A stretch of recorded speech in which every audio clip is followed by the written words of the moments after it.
Trump को भारत सरकार का तगड़ा जवाब आया है। देश के हित के साथ समझौता नहीं होगा, अमेरिका के साथ बराबरी की ट्रेड डील करेगा भारत ने क्लियर कर दिया है। भारत अपने किसानों और कारोबारियों के हित को देखेगा, भारत देश हित देखेगा, जैसा यूके की डील में हुआ। यानी भारत की सरकार का पहला बयान आ गया है कि ट्रंप को जो करना है कर ले, भारत अपने हिसाब से चलेगा और ट्रंप कुछ नहीं कर पाएंगे। ये क्लियर मैसेज। हम अपना हित देखेंगे। ट्रंप सोच रहे थे 25% का टैरिफ लगाऊंगा तो शायद कुछ भारत आएगा बात करने। भारत ने कहा कि जाओ उधर। अमेरिकी राष्ट्रपति ट्रंप को इस बात पर भी आग लगी हुई है कि भारत रूस से हथियार और तेल क्यों खरीद रहा है। यूक्रेन युद्ध के बाद भी भारत पर बहुत दबाव बनाया गया था कि वो रूस से तेल ना खरीद, लेकिन पीएम मोदी ना अमेरिका के दबाव में आए ना यूरोप। यूक्रेन युद्ध शुरू होने से पहले साल में भारत ने रूस से सस्ता तेल खरीदकर 2 लाख करोड़ रुपए बचाए। ट्रंप और नेटो की धमकी के बावजूद भारत रूस से तेल खरीदना जारी रखे हुए। जून 2025 में भारत ने रूस से जितना तेल खरीदा वो 11 महीने के सबसे ऊंचे स्तर पर था। भारत के कुल तेल इंपोर्ट में 43% हिस्सा रूस का है, जबकि ये पहले 2% होता था। भारत ने जून के महीने में अमेरिका से सिर्फ 6% तेल इंपोर्ट किया है। भारत ने रूस से सस्ता तेल खरीदा तो दुनिया को भी फायदा हुआ, नहीं तो तेल के दाम $120-130 प्रति बैरल हो जाते। अमेरिका का डबल स्टैंडर्ड देखिए। 2023 के पहले 9 महीने में अमेरिका ने खुद करीब 3 करोड़ बैरल रूस का तेल इनडायरेक्ट तरीके से किसी तीसरे देश के जरिए खरीदा, और हमको ज्ञान दे रहा है कि रूस से मत खरीदो। अमेरिका ने भारत से भी सस्ते रूसी पेट्रोलियम प्रोडक्ट्स खरीदे, लेकिन अब वही अमेरिका रूस से तेल खरीदने पर भारत से नाराजगी जता रहा है। क्यों?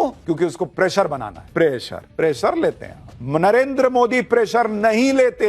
यही नए भारत की पहचान है, और इससे दुनिया को भी दिक्कत है और इंडी वालों को। लेकिन एक प्रेशर अमेरिका झेल रहा है, सिर्फ इकोनॉमी का नहीं, क्योंकि राहुल गांधी ऐसे बोल रहे थे जैसे वही सब जानते हैं कि चाइना और पाकिस्तान पास आ गए हैं। ऐसे तो उन्होंने हिस्ट्री बता दी कि ऐसा थोड़ी ये था कि चाइना और पाकिस्तान जो है वो एक दूसरे को पहले कोहनी मारते थे, 2014 के बाद आके गले मिल गए। इतना लंबा इतिहास है कि पाकिस्तान चाइना से सटा रहा, और क्यों नहीं सटेगा भाई? उसकी औकात नहीं है भारत से लड़ने की, तो जाके चाइना से सटता है। चाइना को पता है कि भाई भारत को जो है वो परेशान करने के लिए ऐसे एक किसी की जरूरत है, तो वो पाकिस्तान को सपोर्ट देता है, और चाइना तो ये काम कर ही रहा है। एक तरीके से उसने कर्जा दे दे के पाकिस्तान को खरीदा। तो राहुल गांधी कौन सा ऐसा अद्भुत ज्ञान लेकर आ गए जो उन्होंने बता दिया कि चाइना और पाकिस्तान एकदम फ्यूज हो गए, एक साथ आ गए। चीन पर तो राहुल गांधी को तगड़ा जवाब मिल गया। कल ट्रंप पर भी पीएम मोदी ने राहुल गांधी के चैलेंज की धज्जियां उड़ा दी, लेकिन कांग्रेस पार्टी ट्रंप का मुद्दा पकड़े हुए है। अब पीएम मोदी ने कल साफ कह दिया था कि दुनिया के किसी नेता ने भारत का युद्ध नहीं रुकवाया। उसके बाद आज कांग्रेस तर्क दे रही है कि पीएम मोदी ने तो ट्रंप का नाम नहीं लिया। अरे जब कह दिया कि दुनिया में किसी ने नहीं किया,